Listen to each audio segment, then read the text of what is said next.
Wow, we just witnessed one of the biggest upsets in college football history as the Vanderbilt Commodores knocked off the #1 ranked Alabama Crimson Tide. After Bama beat Georgia last week in a classic, they ended up coming out flat-footed in Nashville as they just lost to Diego Pavia and the Vanderbilt Commodores in what was one of the craziest games we've ever seen. I know I just said that, but I still cannot believe it happened. Vanderbilt is a different team this year, and that is all because of their new quarterback Diego Pavia. But if you do any sort of research into this guy's backstory, then this honestly doesn't surprise you that much. He's one of the most underrated players in college football, and is also one of the most doubted. Not a single school offered him in the FBS coming out of high school. He walked on to a JUCO and was third string, and then had to claw his way to the FBS level, rebuilt a terrible program, and now is trying to rebuild the worst program in the SEC. Today, I'm going to bring you the story of Diego Pavia. How did this guy overcome all these unbelievable odds to be the quarterback who upset the #1 team in the country? Today, we're going to talk about that, and this is insane. But before we get started, if you're a big fan of college football, be sure to subscribe to the channel, leave a like if you want to support today's video, and let me know what player, team, topic, or situation I can cover next. Now let's get started and talk about Diego Pavia. So let's first start the video out with a quote. He said, quote, "I'm not really supposed to be here. I've been doubted, I had no offers coming out of high school, I had to walk on to a junior college, so from here on out, it's a chip on my shoulder wherever I go." So how did this kid beat #1 Bama? Well, growing up in Albuquerque, New Mexico, Pavia was told no for the first time when he was 5 years old. He wanted to play football just like his brothers, but he had to be 7 years old to play. 1 year later, his mom, quote, lied on his birth certificate and put him on an older team. That's how badly Diego wanted to play. He ended up falling in love with the game and that irreplaceable feeling of winning. He said, quote, "I love winning and I'll do anything to win." Diego first started betting on himself with wrestling, as he would credit that sport to getting him to where he is now, as he won a state title in that, and even got a partial scholarship to go to Northern Colorado to wrestle. It doesn't sound like that much, but behind the scenes, Pavia was still trying to continue his rise to college football stardom, and hopefully the NFL. He was mentally tough. One quote that he said that stuck out to me was, quote, "You never remain the same. You're either getting better or you're getting worse." That's what he said in 2019, and that dude epitomizes it. He ended up receiving a couple of offers, such as a school named Western Colorado University, and after a stellar sophomore season at St. Pius High School in 2017, Pavia would then sit out, and that would end up hurting him as he would transfer schools. In 2019, he'd say, quote, "My biggest influence in football is Baker Mayfield. He had no offers coming out of high school, walked on, and then became a first-round draft pick." But as I said, his transfer to Volcano Vista would hurt his recruitment. This move ended up being heartbreaking, as he had to sit out his junior season, and it definitely didn't help him to get much exposure. He eventually would fit in at the school, and actually had a decent season. But what the heck was he going to do in terms of recruiting? He had no offers. Well, he was advised to use wrestling as his ticket to college, but then he ended up not doing that, and went to New Mexico Military Institute. That was not where he wanted to end up, as he wanted to go to the New Mexico Lobos. Danny Gonzalez, the former head coach, said, quote, "Diego Pavia is a good football player. He's a tough guy and he's talented, and I did not offer him a scholarship to the University of New Mexico. I didn't recruit him.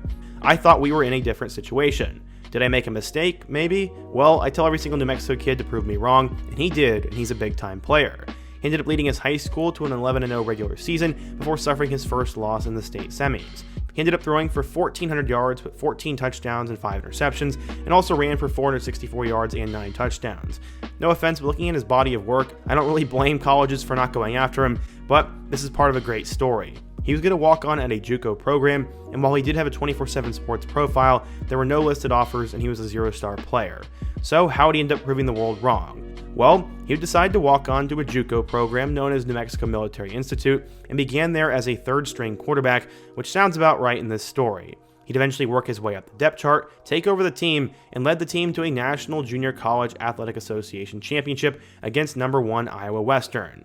At the time, he started getting noticed by a couple of coaches at New Mexico State, Jerry Kill and Tim Beck. A few weeks into their tenure, they offered him a blue shirt. That was if he'd be willing to start his career as a walk-on, and then maybe also get an offer later on, and then get a full scholarship later on if he worked for it. He also had an offer from Deion Sanders at Jackson State, but he knew Sanders' son Shedeur was highly regarded, and he probably wouldn't get much of a chance there.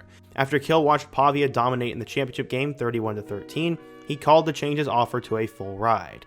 Pavia said, quote, "I'll never forget that day. I was working out when he called, and he left a message. Those old schoolers love to leave voicemails." He then would commit to New Mexico State and Coach Kill, and his championship resume got him into FBS football. He ended up throwing for 1,700 yards, 21 touchdowns, and then 658 yards and 7 scores on the ground. He was now headed to an FBS football program and would star at a place not known for any level of success. He had hoped to bring success to New Mexico State. "I'm going to bring my competitive spirit for sure, and I'm going to make sure that we're winners," Pavia said. In 2023 for the Aggies, Pavia would throw for 2,973 yards, 26 touchdowns, and 9 interceptions, while having a 147.1 passer rating. On the ground, he also ran for over 1,000 yards and 7 scores, which ranked 3rd in Conference USA. Thanks to the efforts of Pavia, New Mexico State would go 10-5 with a 7-1 record in the conference, and they also had that unbelievable upset victory over Auburn on the road. This helped them get to the Conference USA Championship game where they played against number 25 Liberty, and he had successfully elevated the program in just that season. But this didn't come without controversy. Back in September, he had allegedly urinated on the logo of their in-state rival New Mexico, and also flipped the bird towards New Mexico's indoor practice facility. Knowing what this guy just said on live television against Bama, this doesn't surprise me. This was controversial, but eventually it got swept under the rug, and he had that great season. What he did at New Mexico State was unthinkable. This was their second 10-win season in program history, the first time they had gone back-to-back bowl games in 63 years, and led them to a conference title game. In total, he capped his New Mexico State career ranked 9th in all-time in passing yards, 2nd in rushing yards, and 6th in passing touchdowns. He ended up being the MVP of the Quick Lane Bowl, as he passed for 167 yards and 2 touchdowns, while also rushing for 65 more in that 24-19 win over Bowling Green. He then decided to enter the transfer portal for his final year of eligibility, and it was reported he was going to go to New Mexico State, but behind the scenes that almost didn't happen. He was supposed to go play for Nevada, and he's going to have a much larger NIL deal there. Jerry Kill ended up getting him to go to Vanderbilt. Jerry Kill apparently called Diego from Mexico, and right after Pavia picked up, Diego would tell him that he was choosing Nevada. Kill said, quote, "Hey, I'm in Mexico drinking margaritas. What's this I hear about you committing to Nevada?" Pavia said, "I'm sorry. It's the best decision for me." Kill said, "Oh, what the heck. Listen, don't tell anybody, son, but I'm heading to Nashville and I'll see you there." Pavia then said, "You're coaching again? Alright, shoot, I guess I'm coming too." So that's how he ended up going to Vandy. Pavia said his loyalty to Kill, the one FBS coach who gave him a chance, would make up for the reductions in NIL and some difficulties on the depth chart. Vanderbilt was coming off a terrible season in 2023, in which they went 2-10, and after getting off to a 2-0 start, they had lost 10 straight games. When he arrived, he was in a quarterback battle with former blue-chip quarterback from Utah, Nate Johnson, and Clark Lee said, quote, "I saw a quarterback that was a maniac." Pavia would end up being named the Week 1 starter, and this is where his story really gets going. As I said, he ended up winning the starting job in 2024, and he was ranked at the bottom of all SEC quarterback rankings. I know I even had him ranked at number 16. I mean, I knew he was decent, but there was no reason to rank him above anybody else in the Southeastern Conference. But in Week 1, he would put the world on notice. Against Virginia Tech, a team that had some dark horse playoff hype, Pavia would go 12 of 16 for 190 yards and 2 touchdowns, and also ran for over 100 yards and a touchdown as they beat Virginia Tech 34-27 in overtime. This was awesome. After beating Virginia Tech, Pavia said, quote, "I told Coach Tim Beck, just put the ball in my hands. I feel like I'm the best player in the country, and I'm here to show it, and that's what I want to do week in and week out, and whatever it takes to win, that's my mentality every single week I step on the field." So yeah, he ended up helping Vanderbilt beat a really good team in Week 1, and then in Week 2 he didn't really do much, as against Alcorn State, he would throw for 83 yards and had a rushing score, and they would beat them 55-0. In Week 3, they ended up having a terrible game, as on the road against Georgia State, I'm not sure why they played that, Pavia would end up throwing for 270 yards with 2 touchdowns, but they would falter to the Panthers 36-32 in a heartbreaking way, and Vanderbilt's season was now falling into the drain. Would it be like last year? Would they win their first 2 games and lose out? Well, Pavia would not try to let that happen. They then go on the road to play against a top 10 Mizzou team, and as a Mizzou fan myself, this game was ridiculous. Pavia was difficult to stop, as he threw for 178 yards and 2 touchdowns, and also ran for nearly 100 more yards on the ground. Ultimately though, Mizzou would end up winning in overtime, as the Tigers got lucky and Vanderbilt hooked a field goal to the left. This was absolutely heartbreaking for the Commodores, and they now have 2 weeks to think about it, as they had a bye week. The team they'd be playing next would be the number 1 Alabama Crimson Tide. The last time Bama came to Nashville, I believe they won like 59-0 or something, and many expected this game to go that way.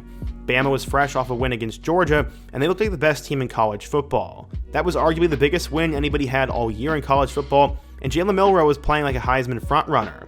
Except, Vanderbilt would end up hanging around. Eventually, late in the game, Bama would have a turnover, and Pavia would lead them down the field, and they would take the lead. After Bama went back down and scored, Pavia ended up having a couple of awesome plays, ran for a first down, and then had the biggest win in school history as an unranked Vandy team knocked off the #1 Crimson Tide. He ended up going 16 of 20 for 252 yards and 2 touchdowns with 56 yards on the ground. He completed 80% of his passes, showed insane leadership, and honestly did everything he had to do to beat the #1 team in the nation. This guy has now broken the hearts of both Auburn and Bama fans, as last year he walked into Jordan Hare and won, and now he just knocked off the #1 team. Honestly, this guy may end up in the NFL, as that was his goal in life, and at this point I just would not doubt it, as I would not doubt anything. How do you go from no offers coming out of high school, to being a walk-on at a JUCO team, to getting one FBS offer to the worst program in the country, turning them around, then going to the worst team in the SEC, beating 2 good teams, and then knocking off the #1 team in the country? You can't really make that up, but Diego Pavia is a winner, and he deserves all this success, and it's good to see. This guy is one of the best stories in the sport, and I hope you guys enjoyed today's video. If you did, be sure to let me know your thoughts down below, leave a like if you're gonna support today's video, subscribe if you're new, and check out all of the videos on the end screen. I hope to see you guys again soon, but until next time, peace.